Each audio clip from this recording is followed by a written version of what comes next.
நீங்க உங்க social media ஃபீட்ல என்ன பார்க்கணும்னு நீங்க தான் முடிவு பண்றீங்கன்னு நினைச்சிட்டு இருக்கீங்களா? அப்ப கொஞ்சம் யோசிங்க. ஏன்னா நீங்க விரும்புறத மட்டும் அது காட்டல.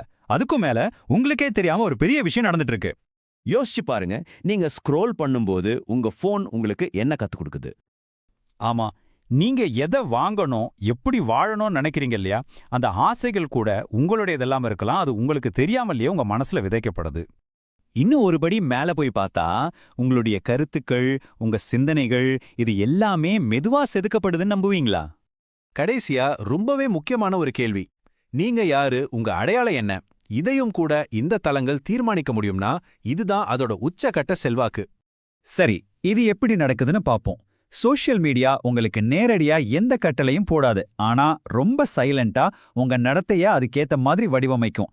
கடைசில இது எல்லாமே உங்க சொந்த முடிவுதான்னு நீங்களே நம்ப ஆரம்பிச்சிடுவீங்க.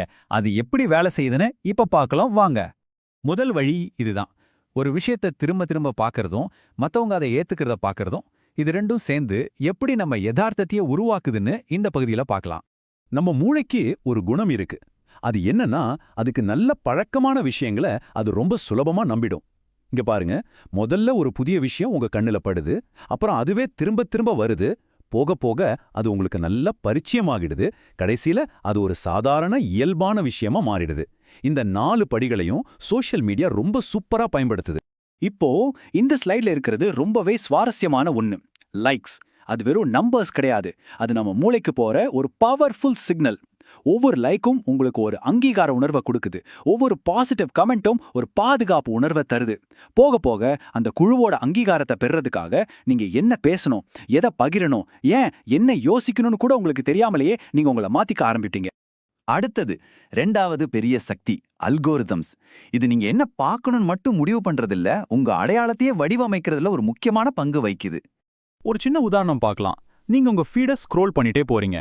அப்போ ஒரு குறிப்பிட்ட வீடியோலயோ இல்ல படத்துலயோ ஒரு செகண்ட் அதிகமா நிக்கிறீங்க. அவ்வளோதான். அந்த சின்ன இடைவெளி கூட அல்காரிதமுக்கு ஒரு முக்கியமான சிக்னல். உங்க ஆர்வம் எதுல இருக்கு, உங்க பயம் என்ன, உங்க ஆசை என்னன்னு அது உடனே கத்துக்குது. அது கத்துக்கிட்டதை வச்சு அதே மாதிரியான விஷயங்களை ஒரு புனல் வழியா உங்க மூளைக்குள்ள அனுப்புற மாதிரி திரும்ப திரும்ப காட்ட ஆரம்பிக்கும். மெதுவா ஒரு குறிப்பிட்ட விஷயத்துல உங்க ஆர்வத்தை அதுவே வளர்த்து உங்களை ஒரு எதிரொலி அறைக்குள்ள, அதாவது ஒரு ஈகோ சேம்பருக்குள்ள தள்ளிடும். கடைசியில என்ன நடக்குது தெரியுமா? உங்களுக்காகவே உருவாக்கப்பட்ட அந்த டிஜிட்டல் உலகம் உங்களுடைய நிஜ உலக அடையாளத்தையே பாதிக்க ஆரம்பிக்குது. உங்க டிஜிட்டல் பிம்பமே நீங்களா மாற ஆரம்பிக்கிறீங்க. இந்த அல்காரிதம் சுழற்சியோட ஒரு பெரிய விளைவு இதுதான். நாம எப்பவுமே மத்தவங்களோட வாழ்க்கையோட ஹைலைட்ஸையும் ஃபில்டர் போட்ட வெற்றிகளையும் பார்த்துக்கிட்டே இருக்கோம். இதனால நம்மளோட சுயமதிப்புங்கிறது அடுத்தவங்களோட அங்கீகாரத்தையும் ஒப்பீட்டையும் சார்ந்த ஒரு நிபந்தனைக்குட்பட்ட விஷயமா மாறிடுது. 3வது வழிமுறை, சோஷியல் மீடியா எப்படி நம்ம நேரத்தோடும் கவனத்தோடும் இருக்கிற உறவே மாத்துதுங்கிறத பத்தினது.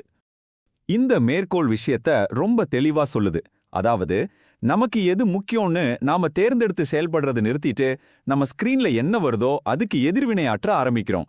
நம்ம கவனம் துண்டு துண்டா சிதறடிக்கப்படுது. இப்படி நம்ம கவனம் சிதறடிக்கப்படுறதோட நேரடி விளைவுகள் இதெல்லாம் தான். ஒரு விஷயத்துல முழுசா கவனம் செலுத்த முடியாம போறது, பொறுமை குறையிறது, அப்புறம் கண்டினியூஸா எதிர்வினையாற்றிக்கிட்டே இருக்கிறதால ஏற்படுற மனசோர்வு. சரி, இவ்வளோ நேரம் பிரச்சனைகளை பார்த்தோம். இதுல இருந்து தப்பிக்க வழி இருக்கா? கண்டிப்பா இருக்கு. இந்த தளங்களோட உண்மையான நோக்கம் என்ன, அதுக்கு எதிரா நாம என்ன செய்யலான்னு இப்ப பார்க்கலாம். இதுதான் ரொம்ப முக்கியமான புள்ளி.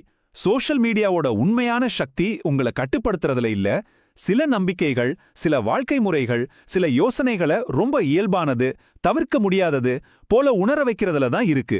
இயல்பாக்குதல்னா சிம்பிளா இதுதான். ஒரு விஷயத்த சரினோ தப்புனோ சொல்லாம அதை திரும்ப திரும்ப உங்க கண்ணுல காட்டி எல்லாரும் அதை ஏத்துக்கிட்ட மாதிரி ஒரு தோற்றத்தை உருவாக்கி அதையும் ஒரு சாதாரண விஷயமா மாற்றுறது. இந்த விளக்கத்தோட மையக்கருத்தே இதுதான். விழிப்புணர்வு. அதுதான் உங்களுடைய மிகப்பெரிய ஆயுதம். இந்த செல்வாக்கு எப்படி வேலை செய்யுதுன்னு நீங்க புரிஞ்சுக்கிட்ட அந்த நொடியே அதோட பிடியிலேருந்து நீங்க விடுபட ஆரம்பிச்சிடுவீங்க. தேர்வு செய்யற சுதந்திரம் உங்க கைக்கு வந்துடும்.